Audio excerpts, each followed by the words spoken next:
I'm going to give a workshop on rebuttal.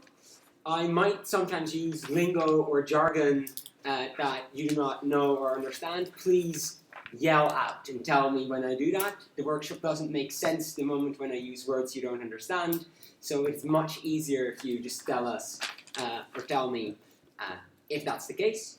I'll try to explain as much as possible. Does the stream work? Yep. Yes. Awesome. Alright, so today we're going to do two things, and we're going to do them quite extensively.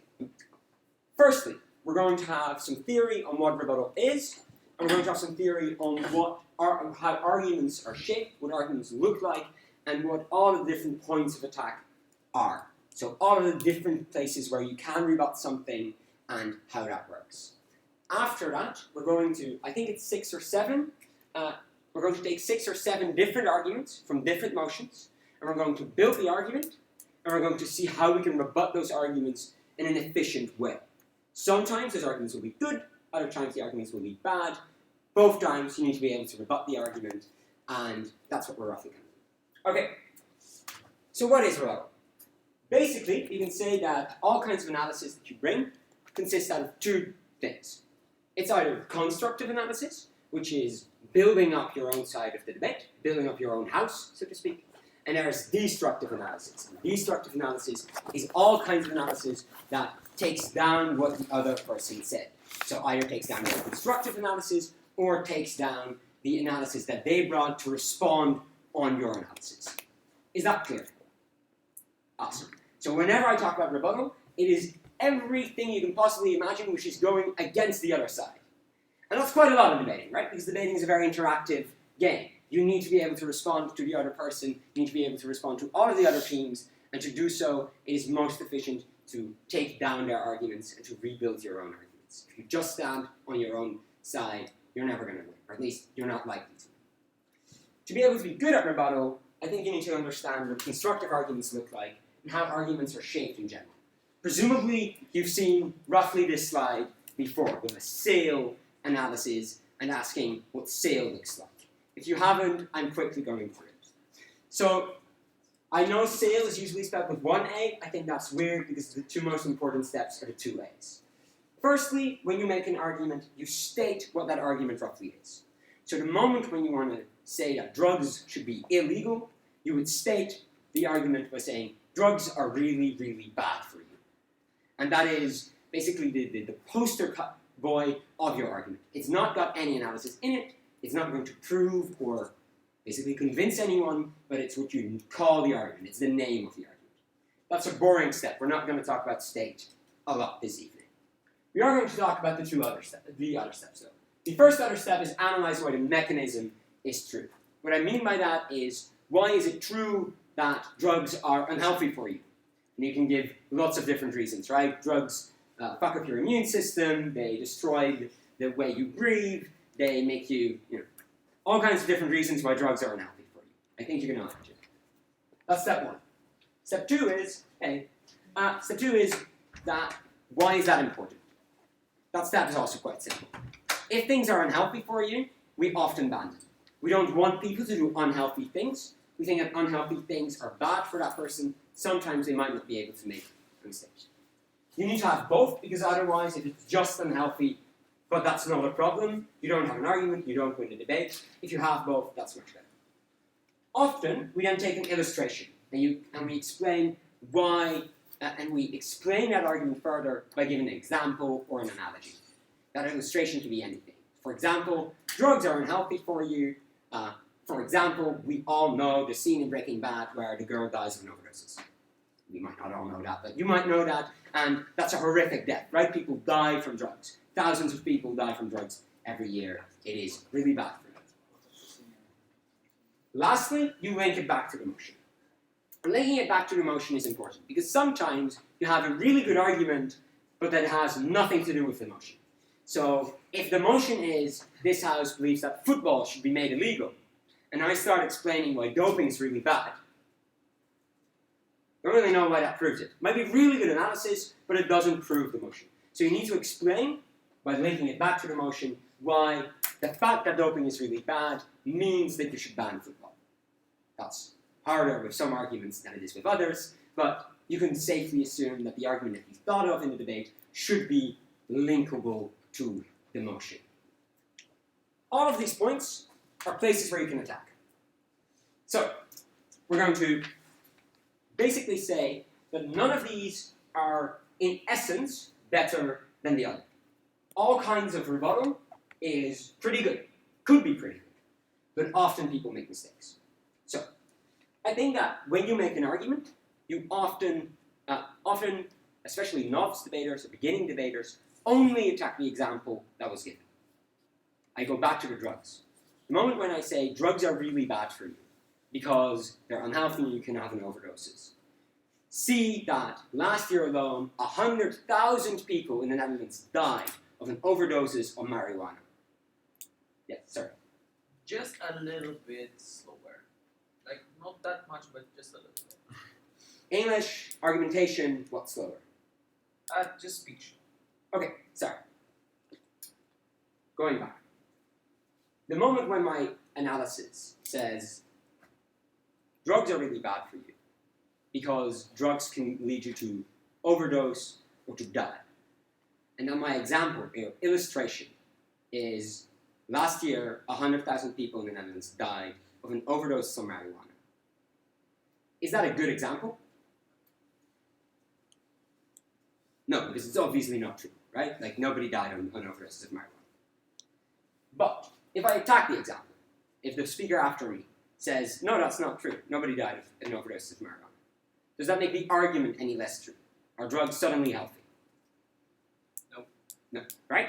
So you can be more interactive, you can say more things, it's easier and faster that way. So it is really important that you do not just attack the example, you should also attack the underlying analysis. However, and this is where the nuance kicks in and becomes more difficult, sometimes people only bring an example as analysis, and then attacking the example could be quite efficient, or could be in some ways logical. And it would be even better to attack the entire structure and to attack underlying premises and the things that we'll talk about later on. But it can already be efficient to attack the example. For example, when I tell you that it is really, really important to be allowed to have drugs because some people need to have drugs within their lives because they get healthier from marijuana and it cures their cancer or something of the sort. That's a really good example why it's really useful and beneficial to have drugs. However, when then the other side stands up and says, well, in those kinds of examples, in those kinds of cases, for example, with the marijuana, we do allow it. And it's no longer illegal drugs. We're fine with doing that. And the example, which was people with cancer need drugs, is the most important bit of the analysis, and taking it out, we allow that, kind of destroys the argument itself. So in that sense, you need to look and see which is better within your debate, but it is safer not to attack just the example, but to attack the other argument, the other parts of it as well. So, what can you then attack? We go back to the last slide. You can attack the analysis why the argument is true. Yeah, sorry. We should. Sorry. We should then. Would it be better actually to, for example, an argument consists of the analysis and the example. The example is kind of weak, right? Yeah. It would be easier, I suppose, to attack the weak example because it feels, more obviously untrue. But it would actually be wiser in order to destroy an argument better to attack the more difficult to rebut. Exactly. So even though someone says something ridiculous, you just ignore it. Right, that's better probably. So it's very often the case that newer speakers, but even older speakers as well, then say, oh, that was really stupid. Or they said a sentence that was super dumb. They said the super dumb sentence. Doesn't really do that much. The judge will know that was a super dumb sentence. They know that nobody died of marijuana overdoses. They also know that it might still be bad for you. And in that sense, it's better to then attack the underlying analysis. Mike? Yeah, so if someone brings only an example as an argument, and that person will probably be the first speaker, would that then still be wise if you identify the probable underlying principle to attack that, assuming that the second speaker will build onto the principle? If you can, it's better. Yeah. Sometimes the example is the entire argument, which are usually not very good arguments, but sometimes that's the case. If you can, always attack underlying premises. So, when you go here, you say that there is a mechanism is true, and you can attack that. So you can explain why the mechanism isn't true. You can explain why drugs are not bad for you, why they are often equally good, or why the fact that drugs are bad for you is not a reason to ban something. It's also part of the mechanism. You can also explain why the mechanism isn't very important. And that's where we come into difficulty.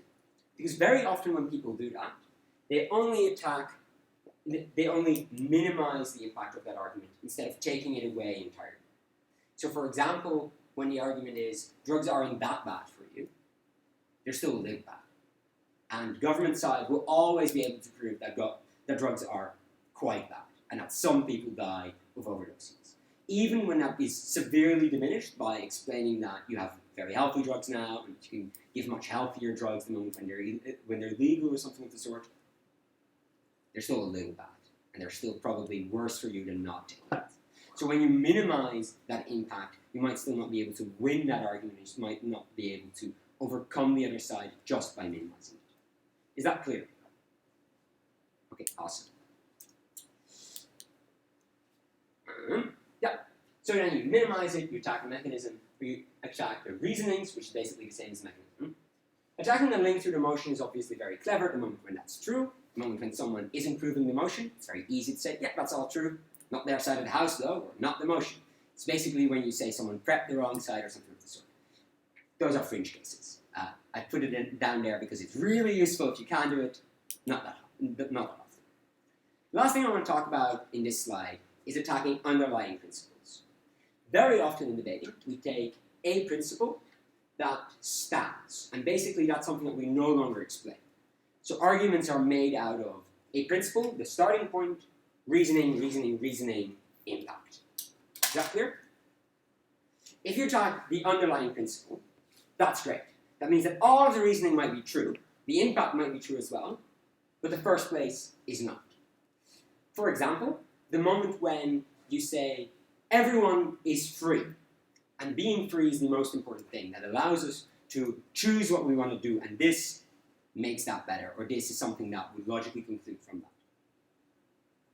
We all have as a shared feeling that being free is a good thing, or being free, or that people are autonomous in their own sense.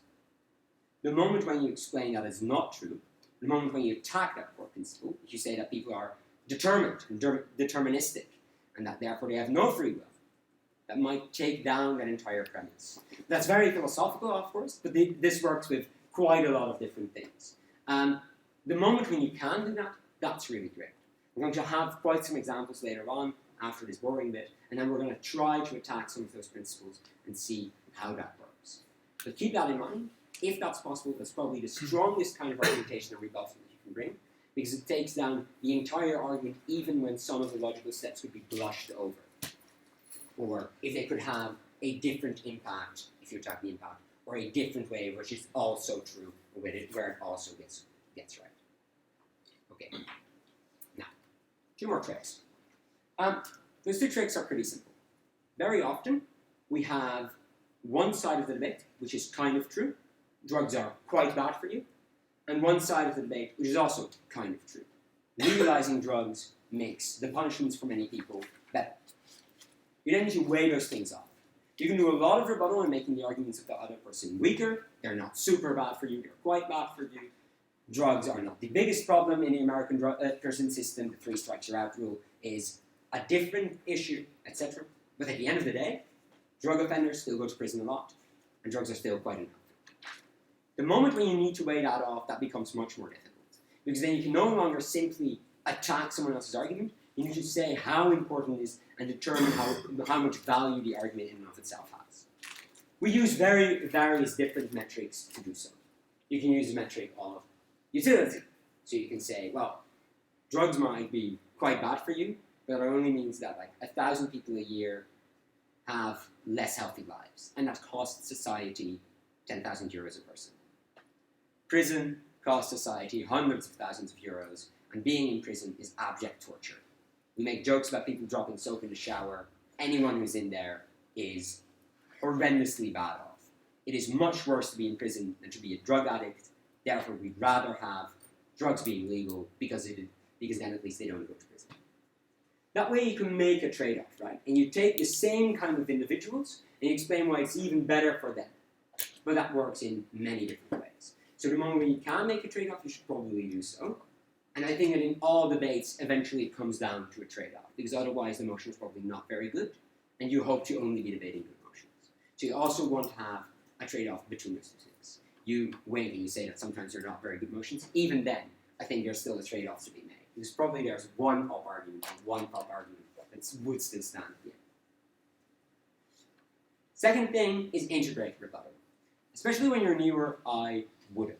But integrated rebuttal is, instead of at the beginning of your speech saying, well, there are, like, opening government said X and X is not true, you say, in my own speech, in the rest of my speech, with my own constructive arguments, I'm going to be explaining the same kind of things as that opening government did. We're going to be talking about the same issue, and therefore I will have all of my responses integrated within my own kind of argument.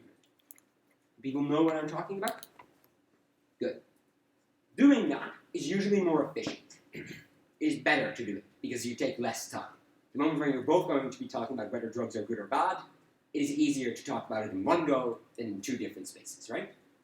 However, very often, I'll be with you in a second, it takes away some of the clarity for yourself and for the judge.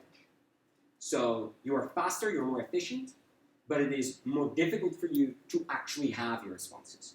Very often when I try to integrate rebuttal, I forget, or I don't think it's that important anymore, even though at the end of the debate, it is actually quite important. So it is nicer for you when you're a beginning speaker to try and not integrate rebuttal, or try not to do it as much as possible. But when you progress, it is a way to save more and more time and to be more efficient as a speaker. Yes, Mr. Yeah, I was actually going to ask about the flagging, of course, the flagging idea that is less clear for a judge, which aren't perfect, of course, to then understand that it's rebuttal. Yeah. So very often when you do integrate rebuttal, so when you have a clash on are drugs eventually good or bad for people, and you have some responses of why they would actually be good for people, or why making them legal would be good for people, that's probably a better thing to analyze. You can say, within your own argument, opening government said drugs are bad for people because they can overdose on them. A response to that is, the moment when they're legal, you're less likely to overdose because they're less likely to be cut with different things, and the cutting makes you likely to overdose. So instead of snorting cocaine and baby powder, you only snort cocaine. Then it's less likely for you to have an overdose because you have the bad reaction to the baby powder, and because you're not used to having more or less strong cocaine in your system. Then you have, in your own argument, making drugs legal is actually quite good. The response to opening government as well. It is better if you then say, this is what opening government said and this is not true. Very often we forget. If you don't forget, that's great. If you do, sometimes that's not that bad because your judge is paying attention. Sometimes you have bad luck and the judge is not paying attention. Is this more theoretical framework on what rebuttal is and what it could look like clear? Awesome. Then we're now going to be doing things. Practice.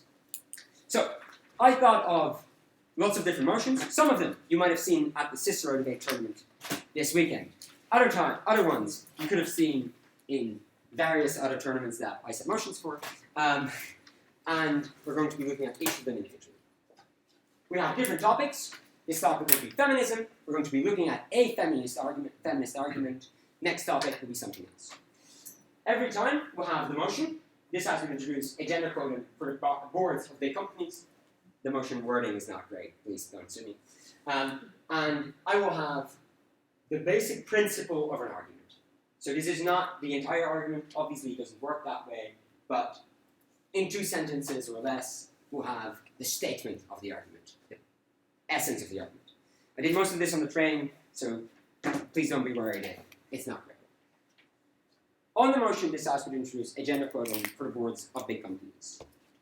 As an opening government, you could say many different arguments. We're talking about this one. The moment when you have a gender quota, there are more women in that company, and women in the company or in high positions of the company give role models to other women outside of that company and also inside of that company. We have a question in the A gender quotum, what is like a quota?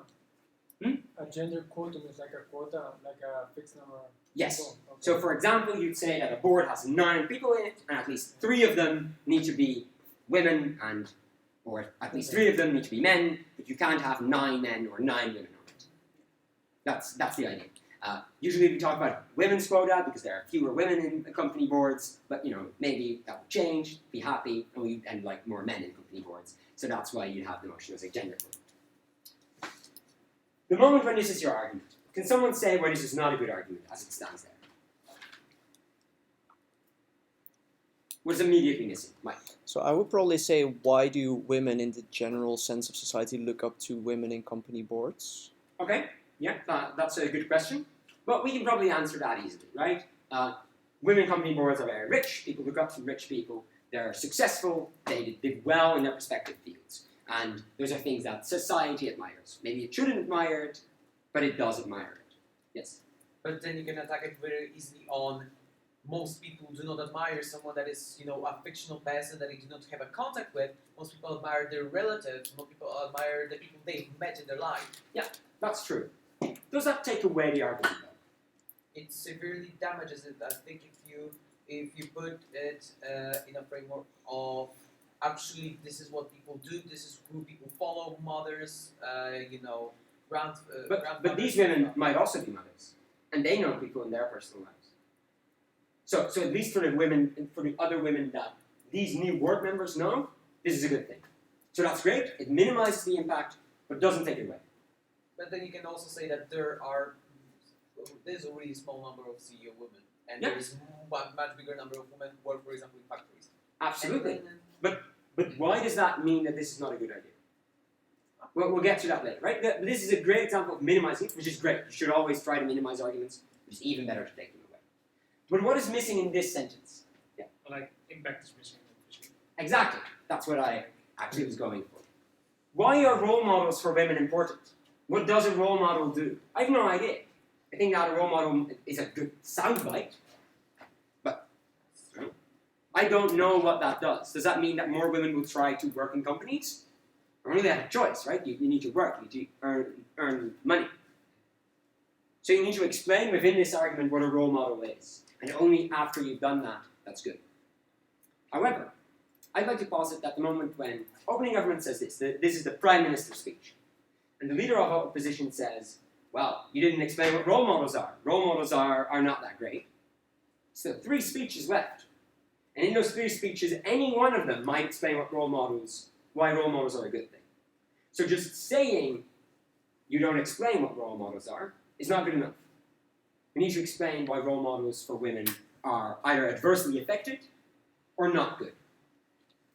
So like why that would be not a proper role model in that sense, right? Yeah. So like things like token positions or masculinized personalities or something. Yeah. Getting these positions. Exactly, right? Does everyone understand these very, very debatey terms? Awesome. If you don't, please shut up. So I think that argument is rebutted by saying, no. Already there are some women in high positions. In the Dutch top 25 companies, there was 1. But that 1 is a really good role model. And anyone that wants to see up and see whether it's possible to become the CEO of a board knows it is, because she made it. There will be more the moment when this happens, which each and every one of them, even the ones that would have otherwise also been a board member, will be tainted. They will be seen as only to have reached the role model status because of this measure. And therefore, nobody will be able to actually identify with them. Nobody will be able to be proud of being a woman and trying to do that because of this. It's probably not true. I don't actually believe this. I think gender quota is a great thing. But it is a rebuttal that you could bring. Yes. How about building up on this and saying, yeah, they could be role models, but first you need to examine their character. What if in their character there is something, for example, that is not necessarily good for society? For example, that person in the childhood drinks severally. Yeah, okay. As that. I think that's true, right? That also goes on with saying these are not good role models. So even if you want role models for women, these are not the correct ones. Because the moment when you have more of these, they either try to be more masculine, and they're therefore like in a man's world, so it means it's no longer right or good, or it no longer makes you qualified to be a model the moment when you don't have masculine traits, which is probably something that we do not want. or all of these women will be cutthroat and therefore something that we don't like. I think very often, especially in gender debates, we want to watch out for making generalizations, because saying all of these women are bitches, so they'll be bad, probably not a good idea, right? A, factually wrong, B, probably offensive, C, not likely to make you any friends. So try not to make any generalizations. I know you didn't, by the way, but trying to track chocolate. But do try to attack every single step of the argument. Can you think of other things that are not true here? Other things than the role models that is not sufficiently explained? Yes? You could attack saying that you don't necessarily want to have more women in company boards just because they're women. You want to have the most qualified persons within the board. Yeah. So I think that's a different argument, but it is not necessarily rebuttal on this argument unless you specify it in a more direct way. How could you make that argument, which is an opposition argument in and of itself, to take this argument down? They will not necessarily be seen by the rest of society because they are in a company which is not necessarily very media focused. At least, like how many people do you know, for example, in a large top 50 company and this women board, right? It's not necessarily a very visible group of people. That's why it's hard to be role models. But the moment when we just talked about role models for women in that company, would be visible for them. Sorry? They might still be visible for women in that own company. No, but it's the rest of yeah, society. but the argument obviously applies equally. So in this argument, no, when we take this out. Yeah, okay. Right? You first. Why can't men serve a role model as society? Why does it necessarily have to be women that have to serve as a role model for society? Why can't men fill these positions already? Yeah, that's also a different attack on that. Mike? So you were focusing on the extension of that. I guess if you agree that that person is probably less qualified, that means that they probably do their job less well than other people, meaning that also the people working in that company see that person does their job less well, meaning like, increasing the token minority kind of idea. Yeah, right? You then suddenly say, so apparently we have this really, the argument is we'll get really shitty women in the board. Those women will fuck it up for the rest because everyone will see, that woman's really shitty and she's a board member. All women must be very shitty. And obviously that's not how everyone thinks. That might be how some of the people think within that society or within that company, whoever sees this, and they will then think less of women and they're less likely to promote them or help them in any other way. And one last thing, two last things, and then we'll go to the next motion. Yes? To also extend this to a certain dimension, which like women will generally then get positions like HR, CEO. So it's like fitting with the stereotype that's already present. Yeah. Sort of ideas. Yeah, so I think if you take that and the other argument that you brought, saying either they're going to be very masculine or they're going to be stereotypically women and take HR representatives, both are probably a bad signal to send to society. That's a different argument. They're also not necessarily taking this down. Yeah, so I was thinking about the backlash effect that would happen to all the women in these companies because they see that one woman suddenly got to the top. Yeah. And they will have these like sexist thoughts and because they're sleeping with the boss and these kind of things. Yeah, all kinds of horrific stereotypes and nasty things. And that's why there are other uplines to run than just rebuttal on this. Last one and then we'll go to it. There is already a big backlash because of gender quotas, and for example in Fox News, of course there's lots of feedback, backlash against the affirmative action. With this, putting those women put out there in the boards of big companies will be vilified, and it's highly unlikely that they will function as good role models, yeah, yes, because everyone will shit on them. Yeah, that's great, right? And that also takes down this argument quite efficiently, right? Once again saying, no, these won't serve as good role models. Okay, awesome. We go to the next motion, which is a backlash argument. This house would not allow children without proof of vaccination to enroll in creches or primary schools. This was set at Cicero's round 1 this weekend. So some of you might have seen it. I don't know whether any swing speakers were here. You might have debated about it. But it's an argument. An opening opposition is likely, or will very often make the argument, that parents with religious backgrounds that don't want to vaccinate their kids will backlash. Why is that a bad argument?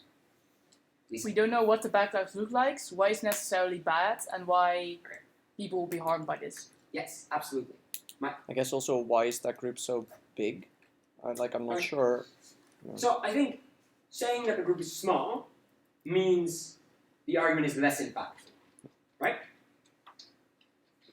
But maybe the entire debate is about a small group. So when that group is very small, there will also be only very few children without vaccinations to go to school otherwise. So that indeed marginalizes the debate, but might not take it away.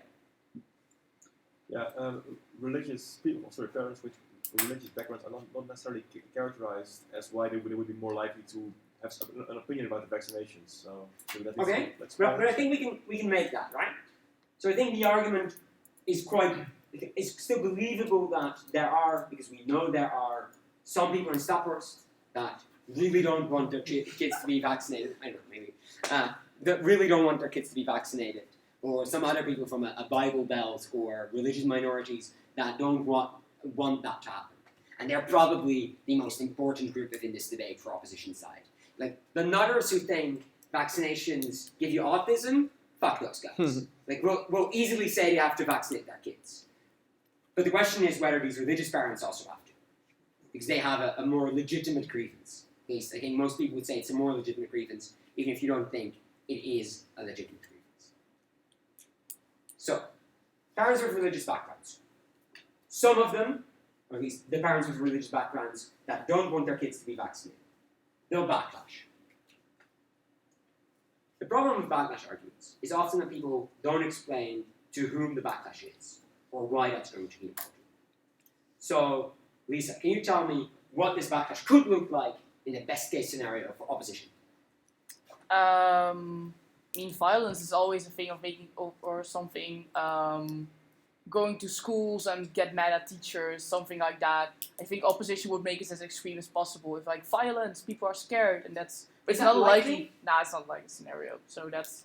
I mean, in best case, you can make religious parents so looking so angry that they will use violence to defend their rights and defend the things they stand for and to protect their children.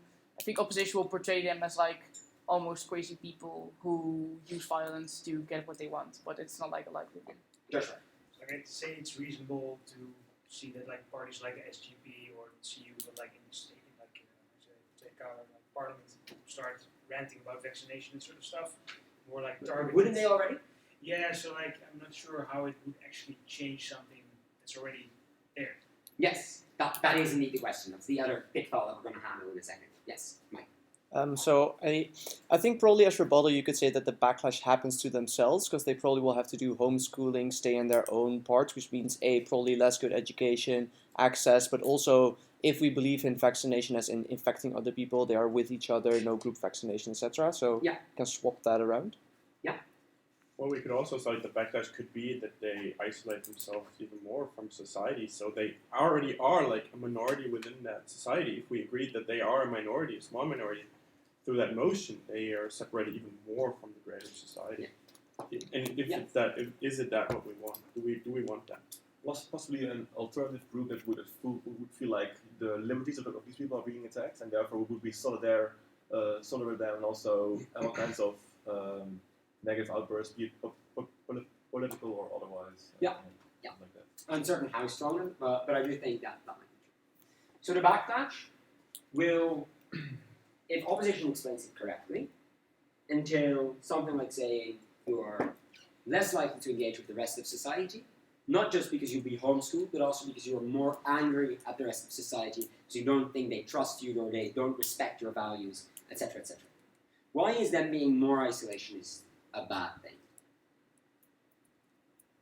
Because education is such a great equalizer between the poor and rich people. So you get this socioeconomic problem that makes it so that because you're not entering these primary schools, you're not having the proper social education. But that's only bad for them, right? So who cares? They wanted this. Health. Those kids will never get a good immune system because they're not exposed to basically to the outside world. So, you know, whenever the parents leave the door open, the kids goes out, gets into the mud. So I don't think being isolationist means that you're locked in the basement. I think it means that you're locked in Staphorst, right? And in Staphorst there will probably still be outside. you could argue that immunity is based upon herd immunity, so that Yeah. a certain percentage needs to be free or vaccinated. If you have a large group of people that hurdles together, it's all unvaccinated, you might get an epidemic that would also hurt the group in larger groups that are vaccinated, because of course herd immunity. You would also need to explain that, but then we said that a large epidemic in the country would But isn't that why they're then no longer allowed in primary schools? Oh yeah, of course, yeah. Right? That's the argument why you don't want them in the primary schools. Yeah. Well, not really, I guess, maybe. But why does that mean that backlash is not good argument? We're going to be there in a second, and then I'll just talk about some. Well, if we follow the argument that they can't go to like education is like the great equalizer, then they're kind of like they're separated from this education. Therefore, they will enjoy a less qualified education, and therefore, in the long run, they're going to be a burden to society because they might even not find a job, and so we have to pay them unemployment money, and so they will actually be a burden to society because they could not enjoy the education in the first place. Yeah. Let me just take one step out of this debate and say that's absolutely true. But I think with exactly that same logic, I have a stronger impact. Okay. Because we're talking about the kids, and you say these kids will never go to have good education, and that's really bad because then they might not get a job, and that'll cost the taxpayer some money. I Parents say probably the same thing. I think the kid never having an education, never being able to set free from this oppression of their parents and a religious minority, which makes it impossible for them to engage with the rest of society, probably really shitty for that kid as well. Even if it doesn't cost the taxpayer any money, even if they have a farm, it's still bad if you can't leave your farm. So in that sense, I think that's absolutely correct. But I also think the other argument might make even more sense. Joshua, and then we'll talk about the other things of backlash arguments. I'm just thinking the underlying principle here is that sort of religious kind of freedom is going to be important. I'd say make this trade-off between religious freedom versus adverse health effects, why this principle on life is rather more important than religion. It builds upon the other, so therefore that principle is more important. So we don't really care about the backlash. As soon as they start infecting other people outside of the community, they make this decision. Yeah, I think that's right. I think in backlash arguments, very often two things go wrong. One is that it isn't specified against whom the backlash is committed. The moment when a backlash happens, that doesn't really do anything. Most people would say backlash happens and it means these parents will become more angry at the state, without explaining why them being angry at the state is a bad thing. That only becomes valuable the moment when you say that means that they're no longer going to register their children, and therefore they won't have any options of getting welfare or anything of the sort. Or that they're angry at the state and therefore they're going to opt out of other kinds of state programs that we really want them to opt into. The second thing is that it's often very difficult to understand why that backlash is going to be, why people that are already angry at some things are going to be more angry at something specifically. This doesn't really work in this debate, but I think it's very prevalent in most debates about right-winged people or affirmative action things, when the backlash argument often comes down to, so we have these Nazis, and Nazis really don't like it the moment when black people get help. We give black people help. They really won't like it. And that's true. But they might not get that much worse. And we don't know, and it's very difficult to understand why this is the one thing, or this kind of affirmative action, or this kind of policy, or whatever the motion is about, is going to be the straw that breaks the camel's back, which means that now they're suddenly going to go on the street and kill people or attack people, and why they wouldn't do so before. Because very often in backlash arguments, people have explained why these people already have a hatred, already really don't like other individuals, and then that they will dislike them even more. That's very true, but you need to explain why this is the switch that flips for them, instead of just explaining why something is bad, or why people are likely to have adverse reactions. For example, the Black Beat discussion. I'm uncertain whether you followed it. In the Black Beat discussion, there is a backlash argument that says the moment when we legalize Black Beat, that means that many people will become even more racist because they really like Black Beat, and now that's being taken away from them by, minorities. And I think there you can explain why also many non-racist people still really like Black Beat and will therefore be worse and act in more grievous ways to people of colour. But I think very often we make the argument and only say that people that already love black people because they hate, black people, and they think it's super fine to have black people, and that they will backlash, and that they will be even worse to people of color. And that's probably not that important because they're already really bad, and we don't know how much worse that's going to be. Are they suddenly going to go out and beat people up? Probably not. That's going to be a step further. Yes? So would you say that this defense, like a stepping stone to become racist, things like that you get swept along with these other people? I think that's a really good explanation on why that backlash would actually happen. So I think if you do that, that's much better. Right? But you say, so they aren't racist before, or at least not very racist. They're like in a middle group of roughly racist people. And now they become much worse, or they radicalize in certain ways. Most people that would join the KKK are probably quite racist enough of themselves. However, when they do join the KKK, they're still going to get worse because they still radicalize within that environment, and they might now actually start beating up people or get the means or the ends to do so instead of just not liking people of color. Right? So I think that's really good if you can explain why that stepping stone is true. Okay? I don't want to be rude, but I need to get on the Oh, train. then So, go, but thank you very much. Yeah, It's first. very informative. We're going to principle 2. That's because I switched around the order in which things happen. There will be a principle 1 later on. Principle 2 is quite, I think, a very interesting principled argument that people sometimes make. So all of these things that we're dealing with today are arguments that I think are very often made, and having good forms of standard rebuttal on them is useful. That's why we're taking it. In principle 2, we talk about would grant those diagnosed with terminal illnesses the right to access treatments that have not completed clinical testing. And an argument what I think is one of the strongest proposition arguments is saying everyone has the right to defend themselves, even when it's bad for them, even when it doesn't help them one bit. The moment when I'm attacked, the moment when Mike walks up to me and tries to punch me in the face, I can punch him back. I can stand up for myself, and I have the right to protect myself. Even when, after I punch him back, I'm getting my ass completely handed to me, because I'm not as strong, I'm still allowed to do that. This is defending yourself. Even if it has bad effects for you, it is still good for you to be able to have that treatment. Because otherwise, you'd have no treatment at all, and you would almost certainly die with that terminal illness. The terminal illness is attacking you, and you have the right to defend yourself against that attack. Therefore, we must allow these people to have some form of treatment, even when it is experimental. That is not because it might be good for them, but it is because it's the only way they can fight back, and they have a right to do so. Is that argument clear? Good. Yeah. Why is no other treatment possible? Why is no other Because it's terminal people that let's say it's terminal people that don't have any other option, right? Because presumably they don't. So they have a terminal illness. Terminal illnesses are defined by the fact that there's no cure. This magical treatment might be a cure. So in that sense, it is the only way they can fight back effectively. Can anyone tell me why you do not have a right? Okay, so I think there are 2 steps in this, and we're going to try and attack both. 1. Is this self-defense? If it isn't, well, it doesn't matter that you have a right to self-defense. And 2, do you have an unlimited right to self-defense?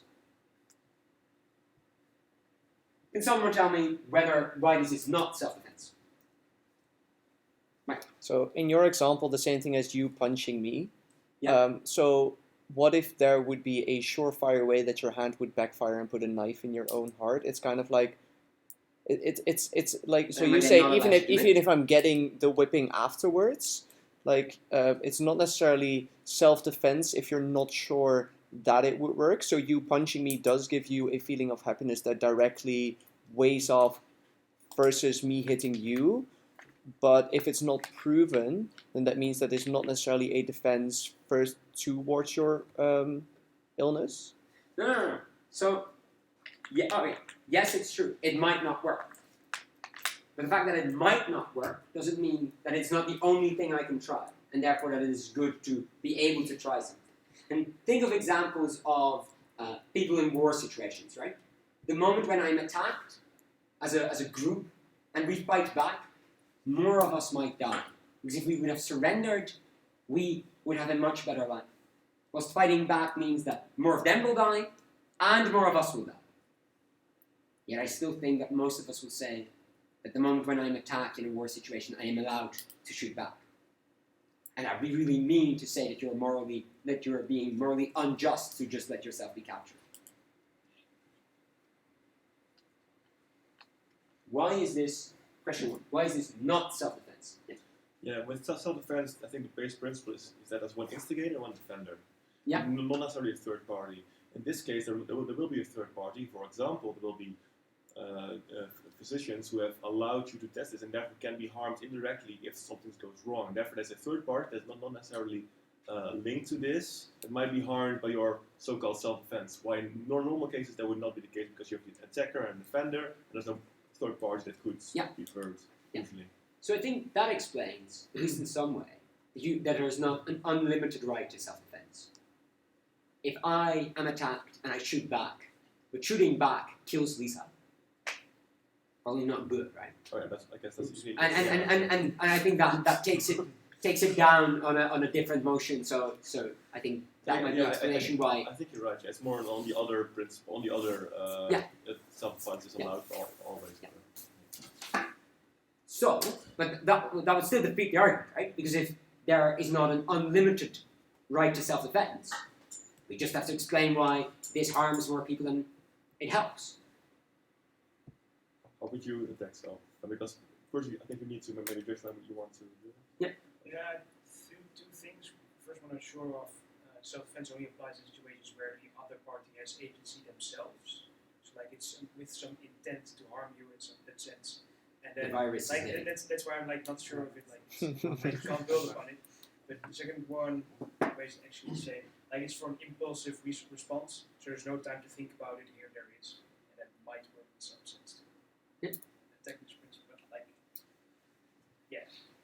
Yeah, I think that might be why it's not self-defense, right? Because it's an act of God instead of something else. Yeah, just as that there's no right to self-defense against the volcano. I think there is, though. I think you do have a right to self-defense against the volcano. I think you still have the right to build a shelter and not die. And maybe it's the same that is self-defense good if it works, or just if it makes you feel better about yourself? Yeah. So the self-defense is self-defense only allowed when it works? Yeah, Because I thought we just said that even if you have a higher chance of dying, you're still allowed to do it. You're gonna die anyway, so. Yeah, right? If you die earlier, though, isn't that worse than if you didn't? So I do know that death is inevitable. But let's assume that when we talk about dying, it is from the illness or from the disease or from the treatment. You're miming that you have no idea or you don't care. No, I mean the thing. No, not that I have no idea because like I mean the whole argument is about they access this treatment. They're terminally ill. For them, from their perspective, if I die in 9 months or in 3 months, I don't care. It's not that big of a difference anymore. So why not try? Even if the chance is less than 1%, how much worse am I going to be? I'm going to die anyway in 9 months. So that's why I'm like I don't have no idea how. I mean I'm also biased on that argument. I'm very biased. So that's why I don't see how I can take down. So I think that is a really good reason why it's that's a really good practical argument for this motion. Basically saying, well, it won't get worse. Yeah, but we need to work on like an opposition argument why we don't want that. But that's but we're not dealing with the practical argument. Like if we want to deal with the practical argument, it can get worse. It can, right? Like you might if instead of living 9 months and being with your family for 9 more months, you only have 1 day. That's worse because those 9 months of the rest of your life are probably the most important ones that you get. Or you might not just only have 1 day, but you have 1 day in screaming agony instead of having 9 relatively okay months. So there are arguments against the practicality. But we're looking at the principle argument now. Yeah. There's something I'm not really getting here, and it's because if you want to perform these treatments, it's clearly an act of desperation. Yeah. And you'll probably have this desperation because you don't have any glimmer of hope yet. Yeah. But, I mean, it says it's not been completed yet, so could it be completed? And then that's the argument why you should want to be radical in thought and should have more patience for it. But You you're might die. terminally ill. You don't have time. You're gonna die. You might be dead once you're done. So if you could wait, sure, wait. If you can't, should you use it? Should you have the right to use it? So we're currently trying to exactly the argument this is self-defense. Yeah. Correct? Yeah. So that's what we're going. But yeah. So clearly we're struggling with this. You have I'm sure you have one. Why Okay. is it not self-defense? Okay. So I think you can attack it on two different ways. One, it's not self-defense. Why is it not self-defense? I don't think it's not self-defense because it is not an aggressor. I think it's not self-defense because being able to fight back an illness is not something that you should always no. I do think it's self-defense. I don't think that's always true. So I think you don't want to attack it. I think we could have all tried, and maybe we would find something. Unfortunately, we didn't. I also did. I do think you don't have an unlimited right to self-defense. I think your right to self-defense is limited, not when you yourself get harmed. So not when it shortens your lifespan. It is limited when it harms other people. That's your argument. I think it harms other people in a different way than the doctors might get a worse credit. I think it harms other people because we say that the moment when you allow everyone to use this, you allow everyone to have the treatment, that means that clinical testing is no longer possible. Because you can no longer work with a testing group. You can no longer work with whether or not it's a placebo effect and therefore it works, etc. Because everyone has the principled right to access the treatment, and you can no longer take that treatment away from them. That means that the drug itself will never be completed. The drug itself won't get better. And I think with almost all self-defense arguments, there's a way to explain why it also harms other people in society. I think that's very difficult, but it usually works. And then why those other people are more important, or at least why it means that there's not a principle at stake anymore, is probably what you then have to weigh up. Or why the principle of you being allowed to defend yourself doesn't weigh up, and that's where we have the question of earlier, weigh up against the other people's right to have decent medicine, and why in 10 years' time it is much better and it's a more efficient way of using other people's self-defense, and then you get into very meta argumentation. In 10 years' time, we have better medicine. That means that everyone's ability to self-defend becomes better. Because my ability to self-defend against a headache is much better because I can use paracetamol than my ability to self-defend against cancer. Right? So in that sense, if there are more medicines made, I get a better ability to do so. That's not for me, not for the individual that has the right here, but it is for future generations. We think those future generations are worth more. So even on self-defense, you might still take it. But I do think that's quite difficult. I asked me questions. Sorry, Joshua. Why would that rule out the possibility of tested, just like proper testing principles? Why doesn't this group just replace the test group? Because clinical implies like it's on people already. So you say good medicine testing needs to have a control group to see whether or not something is a placebo. Otherwise, you don't know whether it's the medicine or whether it's a sugar pill that works. The moment when you give someone the right to access the treatment itself, you can no longer, everyone will say, I want the treatment, right? Nobody will say, I'll take the placebo, yeah. No, because you can use that. So you don't no longer know if it works or not. And that's a shame. Like if it kills all of them, probably it doesn't work. But if it helps some of them, you... Alright. We get to a motion from Cork. This has believes that USA should stage a military intervention in North Korea. Opening opposition says, when we attack, when the United States attacks North Korea will bomb Seoul. Why is that not true? We as the U.S. we have the best military in the world. We have the most sophisticated military in the world. We will be able to bomb down all military facilities at once. So North Korea will never get the chance to actually bomb Seoul. So this will never happen. So. Okay, that's a way. Is there another way? Does it say if North Korea would bomb Seoul regardless of U.S. intervention? North Korea is led by a crazy person. It might bomb Seoul tomorrow. So we can take out some of their things with the military intervention, which makes the chance they'll do it tomorrow far smaller. It might still be there, but it will be far smaller. And we don't know what they'll do. Excellent. Can someone give me an argument, and then we're going to make our own argument now. On proposition side, why we should invade North Korea, other than the fact that they are led by a crazy person? Severe human rights violations. They're like on every index regarding freedom, freedom of press, whatsoever. They're on the last place. I think the fact that they have concentration camps is even worse than that they have no free press. But But generally like freedoms of Yeah. like human rights. why are we allowed to intervene then? And so I wanted to throw a principle that like the U.S. is like the country of the free and the brave, and they are Yeah. the most powerful country. They represent NATO and entire things, which means they just in themselves need to go against them, but also because they hold that in a very good light, or they uphold that really highly. That means that they should defend other people over there But as isn't well. that a good argument at the moment when it's an actor motion? So this House as Yeah, the sure. United States would it stage an intervention? Sure. Because then you have to look at what do I do as an actor, and I should follow my principles. Well, because like the principle still holds, like we as the Netherlands would still regard the U.S. as the country of the free, but it does apply less, of course. It's like an actor motion, it would be stronger. So, but then you say they should do it because then their principle gets a better way of going out. I don't really give a fuck about their principle. Like North Korea has as a principle that they oppress others. Should they therefore invade South Korea just so they can oppress others? Mhm. Yeah. You didn't want to say anything. Alright. So the USA is the right actor for this because they have power and therefore also has responsibility to intervene. Okay. So I think, as an opening government, I wouldn't talk too much about that the USA is the right actor. I think you'd say, okay, so we just want North Korea to be invaded.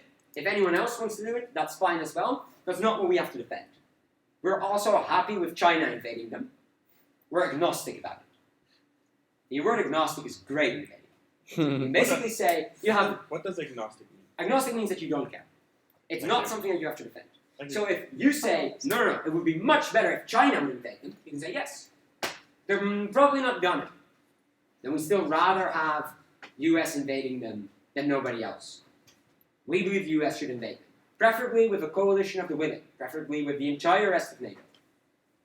Just as long as they have enough bombs to take down all of the military facilities. Joshua, you had a question? No, I was thinking of, wait, it'll come back to me.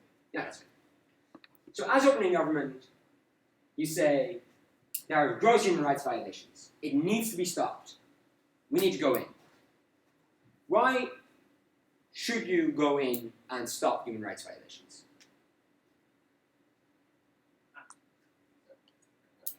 So you have to show force that it is not allowed in the world because if North Korea can do it, then also Iran can do it, for example. Also nuclear power has a threat in Yeah. that sense. So But why is it then?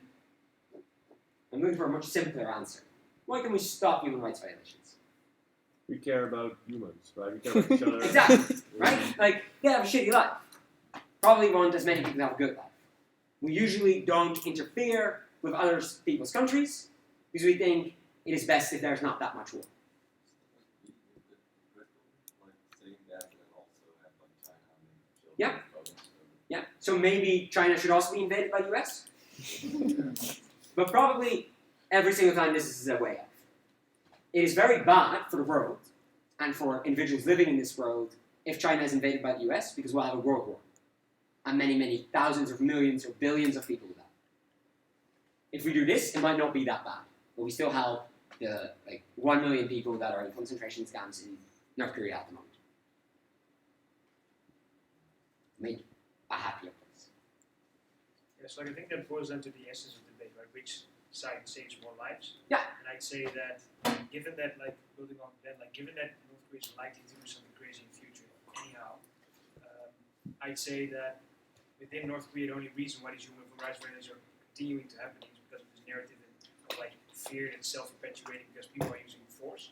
I'd say a country like the USA or any country invading would give some sort of confidence to people that are currently wanting to rise up but fearful of being shot in the head, basically. Yeah. So ultimately, directly you could see that impact. And there might be people dying in Seoul, but at least we stop the war quicker. Yeah. I don't know. Yes. Every single time that we're going to invade, Seoul will die. At the end of the debate, no, Seoul will die regardless. So it's better to invade now because then there'll be human rights infringements and a shorter scale. if Gov brings that argument that the US should invade because they are defender of human rights, like, what would be, in your opinion, the best thing? Attacking that position that US is defender of human rights because of our issues, or the fact that you shouldn't invade North Korea? I think you say, obviously, whether the US is a defender of human rights or not, we want as many human rights as possible on both sides of the debate. We want as many people happy. We want as many people to live free and be able to do good things. The debate is about whether or not that happens. Just saying US should invade because they defend human rights doesn't work if invading doesn't protect human rights. You understand? So then the debate once again comes down on which side protects human rights better. Okay. I think we're getting to an end stage. Yeah, we only have 2 more left. And then we can either do a debate or we can think of some other arguments ourselves and try to do that if you think that this exercise is useful. So international relations. Oh, economics.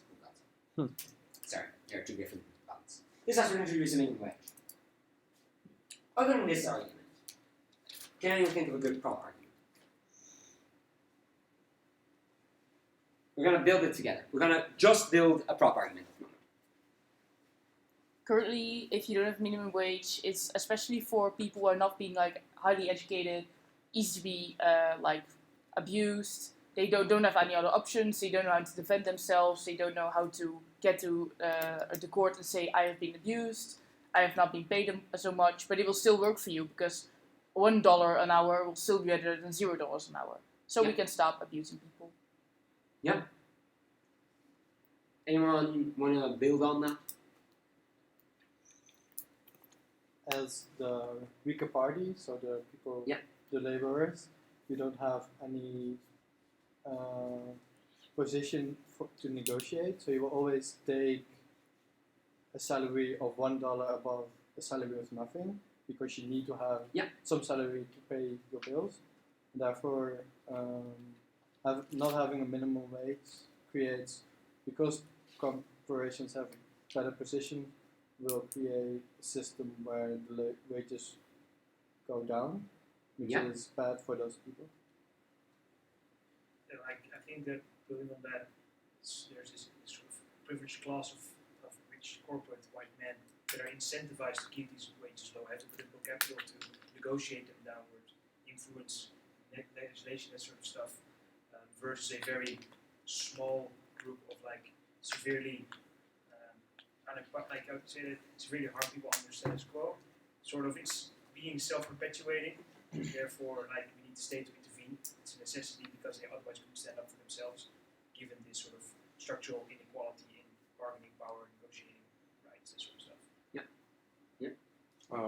Well, since many like poorly educated people will be affected by that, and because what you said, like the differences in negotiating power, the problem will be that these people are so desperate, so they have to take one job, and what will happen is like there's going to be like an underbidding between like the workers because they're so desperate, which has the opposite effect. So the wages go down instead of up because there will always be people who will do it like for less, just that they have something. Yeah, absolutely.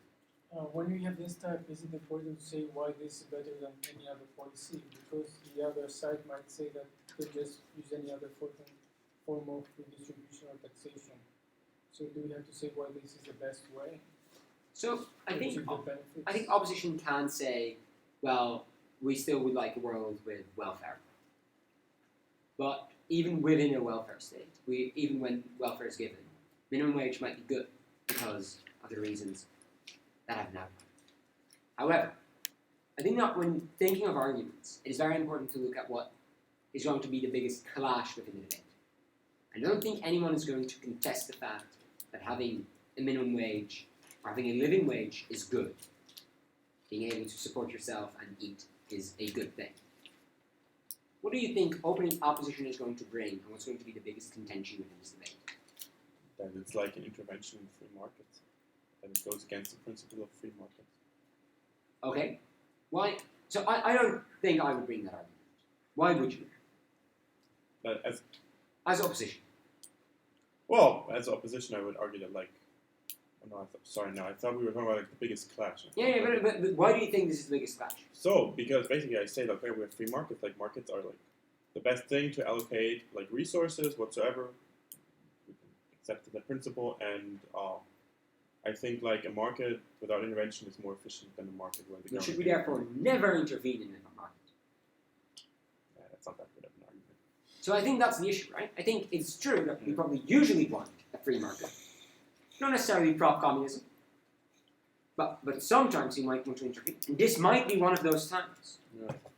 I do think the underlying principle of why free markets are good can be used in this way.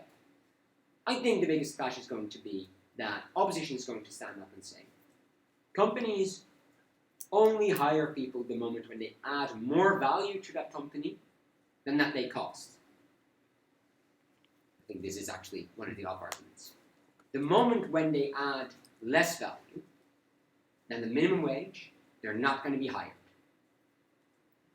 Proposition side condemns thousands to a life of unemployment, whereas on our side, they at least have some job.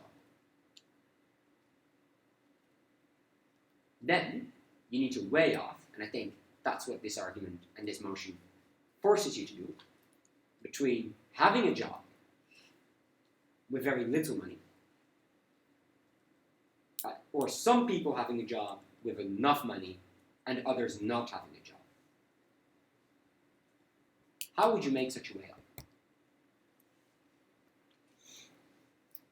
So it's important that people have jobs in society, because if they don't, they actually can't buy the supplies that are provided by these companies.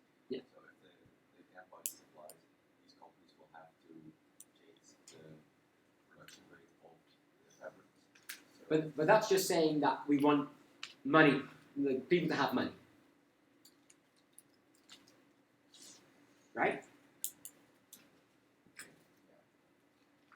So why is it then better to have some people with more money and some people unemployed than have everyone employed, but most of them for like €2 an hour? Well, one way would be this group's going to be bigger, size of the group. Another way would be this group is already very vulnerable. They're more deserved now. The suffering involved is far bigger because they don't have any alternatives in like education and sort of stuff. So they need this job in order to get themselves going. There's not necessarily going to be an alternative because we're already speaking about the lowest. But why is it then better to have? So you would rather have everyone have €2 than a big group not having any money? Because both can't really buy anything, both have no alternatives, both are in shitty situations. Why is it better to work with €2 than sit at home for nothing? Because then we would have a large enough homogeneous group that would believe in a Marxist uprising and actually manifest the communist nation that we all dreamt But about. under both sides of the house, these people are unhappy. Maybe the unemployed people will get going on something like that, and you don't want that, so you keep them busy with work for 2 years. Yeah, that might be so. You could, on the other side of the house, say that reducing the minimum wage, taking the minimum wage out of the picture, that group of low salary workers keeps on growing. So like, yes, it is a large group that might not get a job because of the minimum wage, but not having the minimum wage only increases that job, that portion of society that might have a job, the wages is really too low to sustain themselves. I think to debate this debate efficiently, you need to look at what kind of markets this will be. I think you can say either this will be a market where there'll still be some form of minimum wage, some form of welfare, or at least enough money for individuals to survive. That means that means that you would then rather subsidize them whilst working, or subsidize them whilst not working. What would you rather have? Is it good to have a job, or is it good not to have a job? Who thinks it's good to have a job? Who thinks it's even good to have a job if you only have more money than if you don't have a job?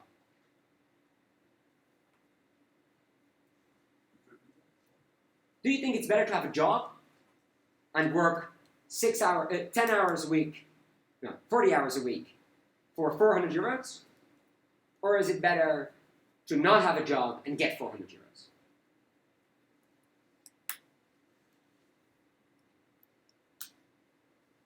Better to have a job because this is like the current picture, but if you have a job, you can work yourself up. Yeah. And then you get more money in the future, but if you don't have a job, you will never have the opportunity to earn more. Yeah, exactly, right? So that's a good reason why it's better to have a job. I think it's also a good reason why it's better not to have a job. When you don't have to work 40 hours a week, you can study for 40 hours a week. It can be more attractive for the job market. You can do something better. Which one is more important? But isn't that a trade-off for an individual person, whether he or she wants to work or not? Yeah. Like, this is a societal thing. Like, I don't see how that argument really relates to when you talk about not only on individual level but on societal level. So probably the arguments that we find important make the lives of people happier. Either because the entire society is going to be happier because they have way more money, or because individuals are going to be happier because they have jobs and finally feel some sense of fulfillment in their lives. I don't really care where that happiness comes from, whether that's on an individual level or not. That's why I think that very often people make arguments that say, so people will no longer be unhealthy. That is good, because then they will no longer be a drain on society because they no longer need to have their hospital bills paid for. Right? That's an argument that you hear. I think it's more important that people are just healthy, because I think that's also a good thing, even if it does cost society more money or less. Maybe something that relates to this. Why is it more important? Like, if you get tax money and you don't work, it's like a gift. You don't see it as your money. But if you work and you get the same amount of money, you feel like it's your money. Why is it more important if you feel like it's your money instead of a gift? So I think that is another reason why it's better to have a job, right? I think there are hundreds of reasons why it would be better to have Why a is job. this important though? Feeling it as your money instead of as a gift. If you can explain why it's important that people feel as their own money, maybe. So I think this way of jobs is very positively. You can also just have a shitty job, and if for example you work in customer service or something, Yeah. you probably have more reasons to kill yourself. Yeah, right? Like, it really kind of depends on what job you have, whether or not it's better to maybe go to college or to have that job. We don't know. What would most people that would work for less than minimum wage have? Pretty shitty job. At least that's what we tell them. Okay. I think we're going to the last one, just to also get some more action. Let's see. Yeah. I think it's a really interesting motion. It was set at court this weekend. I also think it's very difficult. I'm going to explain what I think a good prop argument is. I would like you to respond very intuitively, because I think it is a very logical response. I think that boycotting a country is something that should be principally allowed. So I don't think I should ever be forced to buy something or to sell something to anyone that I don't want to sell something to. Why is that not true? At the moment that you don't buy something from those companies, they are also not selling it, meaning they don't get money. Yeah, but why do I have a duty to get them money, to give them money?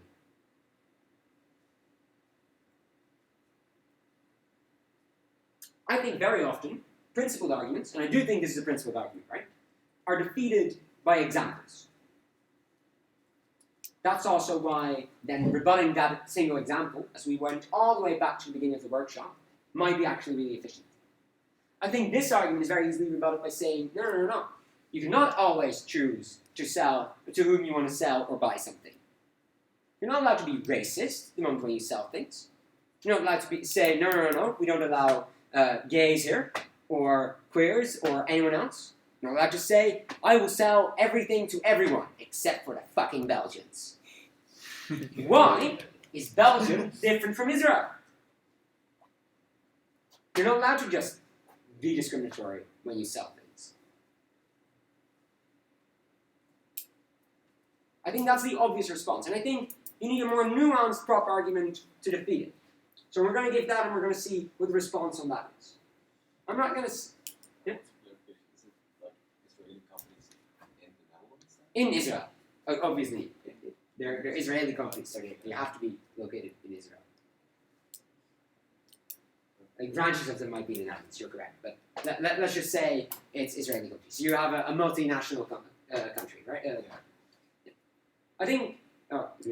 I would say we should be allowed to boycott them because Israel is committing severe human rights violations. For example, they're not upholding international treaties. They're building settlements in areas where it's forbidden to do so. And because we don't support such behavior, we should not buy from Israeli companies anymore.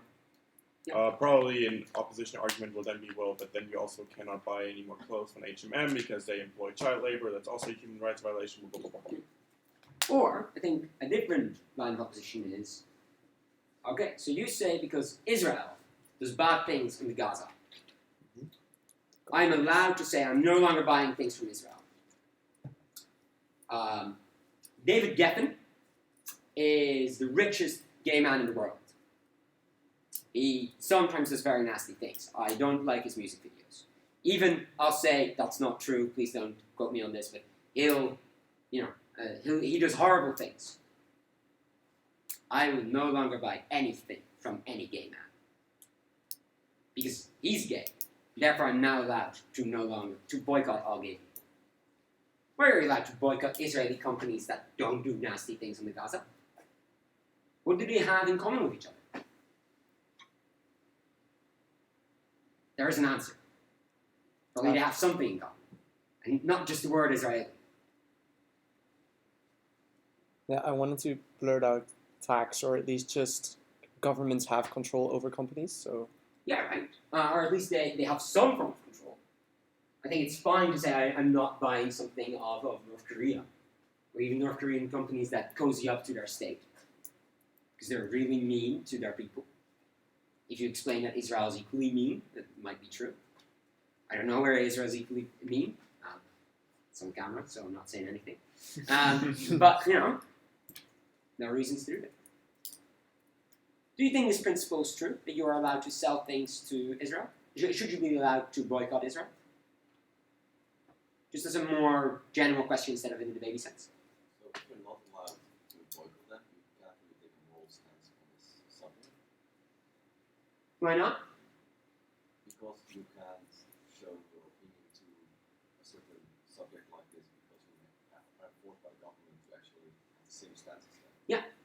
Yeah, I think that's really true. I think you can also frame that in a more debatey way by saying you should never have the moral obligation, or at least you should never be forced into supporting a system that you disagree with. I'm thinking about an example that is Coca-Cola, and that they actually sold Fanta to the Nazis. Yeah. Not really sure how that's So I think it's fine. So I think it's weird to say, well, in the 1940s, Coca-Cola did really nasty things because they sold something to the Nazis. I do, and therefore will now boycott Coca-Cola. I do think it would have been fine to say, maybe Coca-Cola shouldn't have done that. Yeah. They shouldn't have sold things to the Nazis, right? The Nazis were bad guys. It's like the reverse of the other thing. Now, it is half 8. It's been half 8. So, you look at me strangely. No. Right.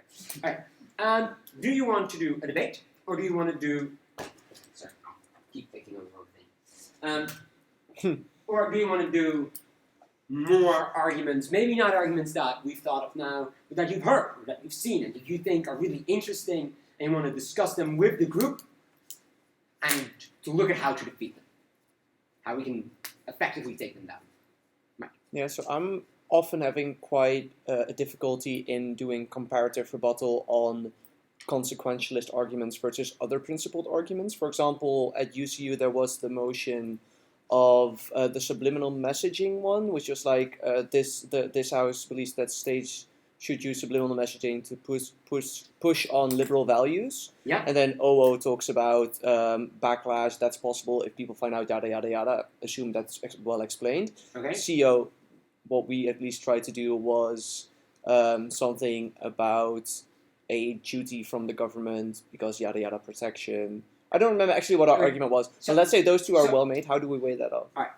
So I'm going to try to say through things and also have more of a prop and an off because I think that might make it easier, but then would also be a way off.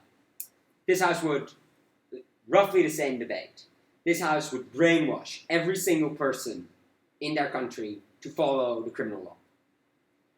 That's like basically subliminal messaging, but more efficient. The prop argument is easy. It's really nice the moment when nobody acts in a criminal way anymore. It's great. No more murders. No more murders is big utility. The op argument is also relatively straightforward. You can't just brainwash someone. Brainwashing people is really bad. That's the question. Why is it bad? It feels bad, right? You don't want to brainwash people. You don't want to send subliminal messages. Yeah, you could just go agency. People need to have agency over their entire body. You're pretty much putting them and saying what they have to do. People can't control themselves. Or we can even frame it in a way like, well, then the government like brainwash them in the way they want to, and not to like an objective good standard. So I think that's a practical way of saying, well, that would be really shitty brainwashing. Maybe if the Netherlands does it, fine, a lot. But North Korea brainwashing people, alright, right? They've done so, bad idea, terrible thing. But let's look at the most principled line, and I think that's what Mike says. So, people have autonomy. We don't want that autonomy to be infringed. That means that you're not allowed to just brainwash people just because it might have good utilitarian effects. How do we weigh that off against good utilitarian effects? Does anyone have an idea? So otherwise I'll talk. I think if we start looking at why the utilitarian effects are good, I think you can say brainwashing people is good because it means that there are fewer harms on the rest of society. Fewer people are murdered, fewer people are attacked or assaulted. And that's good. But it is only good because we think that you have a right to not be attacked. Because I have a right for my own body, and Mike doesn't have the right to punch me. That is the way, and that is why it is important that people are not attacked, and therefore that criminal law is upheld. That's the only reason. Does anyone know of another reason? We don't want to be attacked because I should have the choice of what I do with my body. Under status quo, 10% of people, 1% of people commit crimes, and 10% have crimes afflicted on them. I don't know whether those statistics are true, but it's probably something like that. 10% of people are attacked. Their bodily autonomy is severely damaged. They no longer had the ultimate say of what their body could do. That is why it's important whether or not the criminal law is upheld, because that will be stopped. Under the motion, though, and this is where you weigh it off, everyone has their bodily autonomy harmed, because everyone will be brainwashed. Everyone's autonomy will be taken away from them. Some people being attacked, 10% of the population, 10% people with blue eyes and broken noses, or everyone being severely brainwashed and therefore having all of their bodily autonomy taken away from them because they're no longer allowed to make any kind of choice the moment when they want. Both attacks are equally harmful. These are for more people. Therefore, it is more important. I think that's weird, though, because I don't think you can make that with every argument. I think it works with the subliminal messaging one, and I think it works with the brainwashing one. But I don't think you can always basically bring down the consequentialist and the principle argument to the same level and say that it's the same principle that you now weigh off against each other. Or, even in this argument, I think you could say that being brainwashed, let's make that, being subliminally messaged, is a very small infringement upon your autonomy. It is uninfringement. It's not very big, though. Being attacked is really big. When my legs are broken, I can't walk. When I'm subliminally messaged that, I should be nice, I can still not be nice, I can still do other things. Then the trade-off gets harder. because it becomes suddenly much more difficult to value one of them more strongly or heavily than the other. And I think that is when you use rhetoric to explain why it's more important or why one is better than the other. So you use nice language and good examples. And you say, no, we always think it's more important that you are able to choose for whatever you want. Society thinks that is more important. Principled arguments are usually are almost always solely made because we have intuitions and say that those intuitions are true. Yeah. So why is autonomy so important? Is it just because it's ethical, or does it have like real benefits? I think that's a good rebuttal on saying that autonomy is really important. I think the most important thing about autonomy is that we all like it. That if I don't have autonomy, I can do what I want. And there isn't me. There is very philosophical, of course, right? Like, there is a me that exists. And that me should not be restricted by others. Because I have the right to do whatever I want until I harm other people. That is a premise. I don't really know why that's true. But I think it's true. I think most people think it's true. I think most people would say I'm not allowed to lock you up. Because that would impede on your autonomy. I'm not allowed to punch you in the face because that would hurt you. And hurting you is bad because you have a self. And that self shouldn't be hurt and that has feelings. It does. It feature autonomy when you think it does, or when you object it does. Does it get brainwashed and you don't notice it? And is it harmful? I think that's a really interesting point for both. I think it is, I think you can answer it and say it's still bad. I still think the North Korean government shouldn't brainwash their people even if they never find out. I always have like trouble with these like freedom versus security. Yeah. I think most people do. I think that's why very often we have two clashes in the debate, and you both talk about security, who's more secure? And you both talk about freedom, who is more free? And then it becomes really difficult to weigh the two off against each other, and you try to win both clashes. I think using examples is then the way of making one clash more important than the other. Saying we very often value freedoms and things like autonomy more than security. That's why we don't lock everyone up, right? Like, it's a very good thing to lock all boys, especially from ethnic minorities, from the age of 18 to 25 up. But you're very likely to have far less crime. If you don't, it's very mean to those people. And they haven't done anything yet. They don't deserve anything yet. And therefore it is better not to lock them up. And I think that even if you could prove that it would be better on a utilitarian basis to lock them up, you still shouldn't do it.